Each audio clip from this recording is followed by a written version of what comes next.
अस्सलाम वालेकुम स्टूडेंट्स, इस वीडियो में हम बात करेंगे क्वेश्चन नंबर 5 की एक्सरसाइज 3.7। ठीक है, तो चलिए स्टार्ट करते हैं। तो स्टूडेंट्स क्वेश्चन नंबर 5 कुछ इस तरह से है कि अगर आप उसकी स्टेटमेंट को पढ़ें तो हमारे पास क्या है, the pressure P in a body of a fluid varies directly. ठीक है, आपका जो प्रेशर है एक बॉडी के अंदर, ठीक है, वो डायरेक्टली वेरी है। किसके वेरी डायरेक्टली है?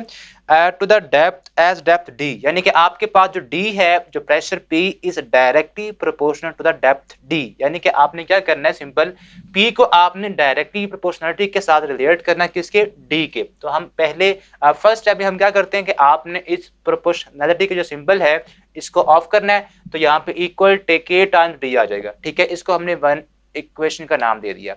इसके बाद आपको गिवन जो है, आपको प्रेशर गिवन है विच इज 2.25 एंड हाइट भी गिवन है। तो ये आपके पास जो फर्स्ट डाटा है इसमें दोनों ही गिवन है, तो आप यहाँ पुट करेंगे तो आपके पास के जो कांस्टेंट है उसकी वैल्यू आ जाएगी। तो वो हम फाइंड कर लेते हैं। तो आपके पास यहाँ पे आप ये जो डाटा है पुट करें किसके? 1 के अंदर। तो P इज इक्वल टू के डी एंड P हमारे पास यहाँ पे क्या है? 2.25 इज इक्वल टू के आपने फाइंड करना है, और डी हमारे पास यहाँ पे आप कह लें, डी कह लें, इसको एज कह लें, ये 5 गिवन है। ठीक है, ओके। अब यहाँ 5 मल्टीप्लाई हो रहा है, इधर आके इसको डिवाइड कर दें। 2.25 ओवर 5 इज इक्वल टू के। तो आप जब 2.25 को 5 के साथ डिवाइड करेंगे तो ये हमारे पास आ जाएगा 2.25 डिवाइडेड बाय 5, तो ये हमारे पास आ रहा है 0.45। तो यानी कि आपके पास जो के की वैल्यू आएगी वो आ रही है 0.45। ठीक है, तो यहाँ पे आपने जो के की वैल्यू निकाली है ये वापस आप 1 में पुट करेंगे तो 1 कुछ इस तरह से बन जाएगी।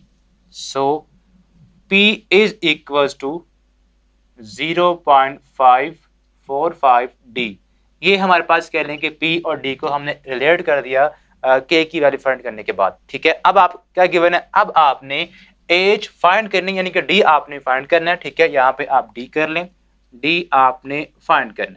ठीक है, उसके बाद P आपको जो प्रेशर है वो गिवन है विच इज 9। तो आप सिंपली क्या करेंगे, यहाँ पे P आप पुट कर देंगे विच इज 9, 0.45 वैसे ही। ठीक है, और D अब यहाँ पे 0.45 D के साथ मल्टीप्लाई हो रहा है, इधर लाके इसको डिवाइड कर देंगे तो ये हमारे पास आएगा 9 over 0.45 is equal to D। तो आपने 9 को डिवाइड करना है किसके साथ?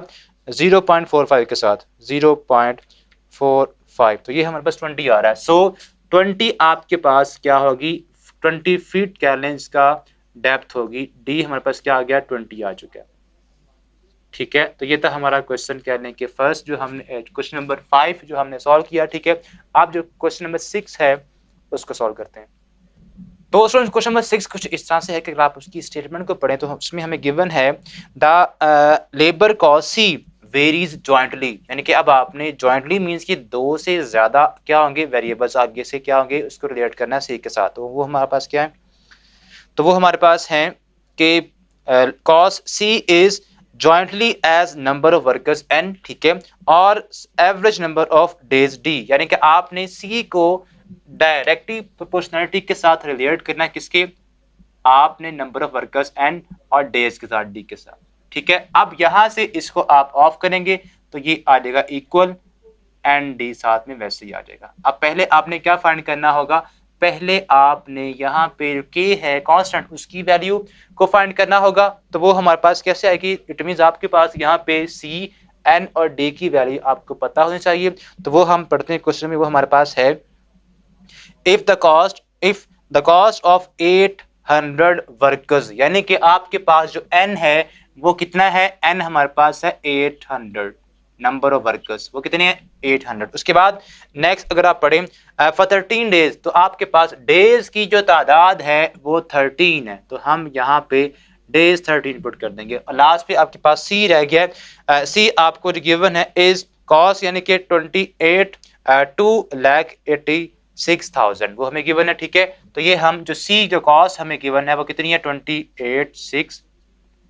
ठीक है, 1000, ये 2,86,000 आपकी कहने के कॉस्ट बनती है। अब आपने पहले क्या फाइंड करना है? पहले आपने जो के है उसकी वैल्यू फाइंड करनी है, तो उसके लिए आप ये तीनों वैल्यूज 1 में पुट कर देंगे तो ये आपके पास कहने के 1 कुछ इस तरह से बन जाएगी 28,600 या आप इसको पहले लिख लें ताकि कंफ्यूज आप ना हो। सी किसके इक्वल है, के एंड डी, ठीक है। सी हमारे पास उसकी जो वैल्यू है वो पुट कर दें 28 6 उसके बाद 3 zeros, ठीक है, इज इक्वल टू के आपने फाइंड करना है और एन आपके पास क्या है 800 वर्कर्स, ठीक है, इनटू डेज 13 है, 13 को आप इसके साथ ऐसे मल्टीप्लाई कर देंगे। अब आपने क्या के फाइंड करना है, तो ये दोनों यहाँ पे क्या हो रहे हैं मल्टीप्लाई के साथ इधर आके डिवाइड कर दें। सो के हमारे पास क्या आ जाएगा, के इज इक्वल टू 22,86,000 ओवर 813 आप इसको मल्टीप्लाई वैसे ही कर दें, ठीक है। तो ये हमारे पास आ जाएगा, आपने डिवाइड करना है 286,000 डिवाइडेड बाय 13 इंटू 800, ठीक है। तो ये हमारे पास जो फाइनल आंसर आएगा 27.5 आ जाएगा। तो के की जो वैल्यू आ रही है हमारे पास वो क्या आ रही है 27.5। तो आपने ये के की वैल्यू पुट कहाँ करनी है 27.5, ठीक है। अब ये आप इसको 1 पुट कर दें, सो के सी इज इक्वल टू आएगा 27.5 एंड डी आपका साथ वैसे ही आ जाएगा। अब आपने क्या करना है, अब आपने यहां से किसी एक वेरिएबल की जो वैल्यू है वो फाइंड करना होगी और बाकी दोनों आपको गिवन होगी। अब देखते हैं कौन सी आपको गिवन है और कौन सी आपने फाइंड करनी है। देन आपको गिवन है then find the labour cost, यानी कि आपने सिंपल सी जो कॉस्ट है वो ही फाइंड करनी है। तो उसके लिए आपको जो बाकी डाटा है यानी कि नंबर ऑफ वर्कर्स और डेज भी क्या होंगे गिवन होंगे। अब वो कितने हैं, वो आपके जो क्वेश्चन में है 600 वर्कर्स, यानी कि आपके पास नंबर ऑफ वर्कर्स कितने 600 है, आप पुट कर देंगे, ठीक है। और डेज वो कितने 18 डेज वो काम करते हैं, तो आप यहाँ पे 18 को पुट कर देंगे, ठीक है। अब उसके बाद आपने इन तीनों को मल्टीप्लाई करना है। तो जब इन तीनों को आप मल्टीप्लाई करेंगे तो आपके पास आंसर आएगा 27.5 मल्टीप्लाई बाय 600 मल्टीप्लाई बाय 18। तो आप तीनों को जॉइंटली इकट्ठा, तो ये आ रहा है 297,000। तो सी जो कॉस्ट आपकी आ रही है वो क्या आ रही है 297,000। तो ये हमारे पास रुपीस है, ठीक है। तो आपके पास जो कॉस्ट है, cost C for cost is equal to rupees 297,000 rupees, ये आपकी कॉस्ट आ गई। तो ये था हमारा क्वेश्चन नंबर 6 जिसको हमने अभी अंडरस्टैंड किया, ठीक है। उम्मीद करता हूँ आपको समझ आ गया होगा। सो नेक्स्ट वीडियो में मिलते हैं, तब तक के लिए अल्लाह हाफिज।